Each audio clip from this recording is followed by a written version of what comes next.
ഷിരൂരിൽ മണ്ണിടിഞ്ഞു വീണ് കാണാതായ കോഴിക്കോട് സ്വദേശി അർജുനെ കണ്ടെത്താനുള്ള ദൗത്യം തുടരുന്നതിനിടെ ഒരു ഭാഗത്ത് പലതരത്തിലുള്ള സൈബർ ആക്രമണങ്ങൾ തുടരുകയാണ്.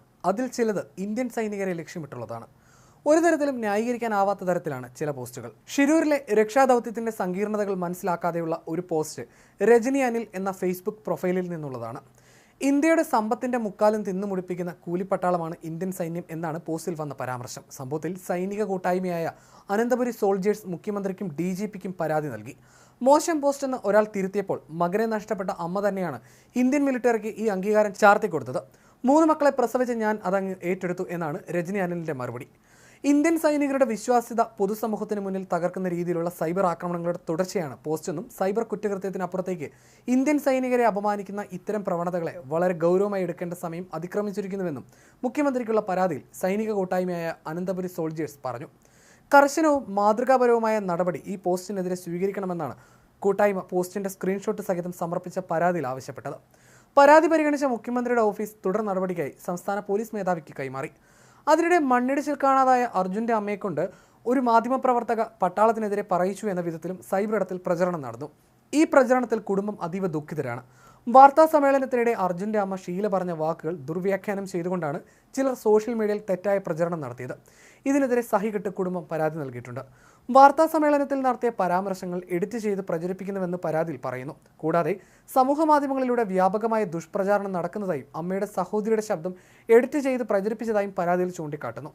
മാധ്യമപ്രവർത്തക എന്ന വിധത്തിൽ ചൂണ്ടിക്കാട്ടിയത് അമ്മയുടെ സഹോദരിയാണെന്നാണ് ചൂണ്ടിക്കാട്ടുന്നത്. പോലീസ് ഉദ്യോഗസ്ഥയാണ് ഇവർ. അർജുൻ വീഴാൻ സാധ്യതയുള്ള വലിയ കുഴി മണ്ണിട്ട് മൂടുകയാണ് ഉണ്ടായതെന്നും ജീവനോടെ കിട്ടുമെന്ന് പ്രതീക്ഷയില്ലെന്നുമാണ് കഴിഞ്ഞ ദിവസത്തെ വാർത്താ സമ്മേളനത്തിൽ അമ്മ ഷീല പറഞ്ഞത്. സൈന്യം എത്തിയപ്പോൾ വലിയ പ്രതീക്ഷയുണ്ടായിരുന്നു, എന്നാൽ ആ പ്രതീക്ഷ ഇല്ലാതായെന്നും കേന്ദ്രത്തിന്റെ സഹായം കിട്ടിയില്ല എന്നും ഷീല പറഞ്ഞിരുന്നു. സൈബർ ആക്രമണത്തിന് പിന്നാലെ മാധ്യമപ്രവർത്തകരെ കാണുന്നതിൽ നിന്നും അർജുന്റെ കുടുംബം വിട്ടുനിന്നിരുന്നു. അർജുന്റെ അമ്മയുടെ അച്ഛൻ പട്ടാളക്കാരനാണ്. അന്ന് തെരച്ചിൽ സംബന്ധിച്ച് കുടുംബം ചില വിഷമങ്ങളും ആശങ്കകളും പങ്കുവച്ചിരുന്നു.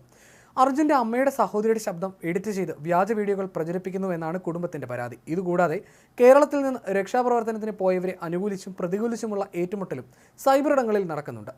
അപകടം നടന്ന ആദ്യഘട്ടത്തിൽ അലംഭാവം കാണിച്ചെങ്കിലും പിന്നീട് ഉണർന്നു പ്രവർത്തിച്ച കർണാടക സർക്കാരിനെക്കുറിച്ചും സമൂഹ മാധ്യമങ്ങളിൽ ചർച്ച നടന്നിരുന്നു. വാഹനയുടമയും കേരളത്തിൽ നിന്ന് ചെന്നവരും ചേർന്ന് കർണാടക സർക്കാരിനെ സമ്മർദ്ദത്തിലാക്കി കരഭാഗത്ത് തിരച്ചിൽ നടത്തി ദിവസങ്ങളോളം കളഞ്ഞുവെന്നാണ് സമൂഹ മാധ്യമങ്ങളിൽ ആരോപണം ഉയർന്നത്. ഒരു പരിധിവരെ ഈ ആരോപണങ്ങൾ ശരിവെക്കേണ്ടി വരും. കാരണം ചാനലുകൾക്ക് മുന്നിലെത്തിയവർ അത്തരത്തിലായിരുന്നു പെർഫോമൻസ് നടത്തിയത്. കർണാടകയിലെ ഉദ്യോഗസ്ഥർ പറഞ്ഞതായിരുന്നു ശരിയെന്നും ഇക്കൂട്ടർ പറയുന്നു. കാരണം ബാക്കി മൃതദേഹങ്ങളും ടാങ്കർ ലോറിയുടെ ബുള്ളറ്റും ലഭിച്ചത് നദിയിൽ നിന്നായിരുന്നു. GPS പ്രവർത്തിച്ചുവെന്നും എഞ്ചിൻ സ്റ്റാർട്ടായിരുന്നുവെന്നും ഫോൺ റിംഗ് ചെയ്തുവെന്നുമെല്ലാമുള്ള പ്രചാരണങ്ങളെയും ഇക്കൂട്ടർ ചോദ്യം ചെയ്യുന്നു. ലോറിയുടേത് അത്യാധുനിക ക്യാബിനാണെന്നും തകരില്ലെന്ന് വരെ പ്രചാരണമുണ്ടായി. ഇതിൽ പലതും സമൂഹ മാധ്യമങ്ങളിൽ ആരൊക്കെയോ സൃഷ്ടിച്ചതാണെന്നും അവ മുഖ്യധാര മാധ്യമങ്ങളും ഏറ്റുപിടിക്കുകയാണ് ഉണ്ടായതെന്നും ഇപ്പോൾ തെളിയുന്നു.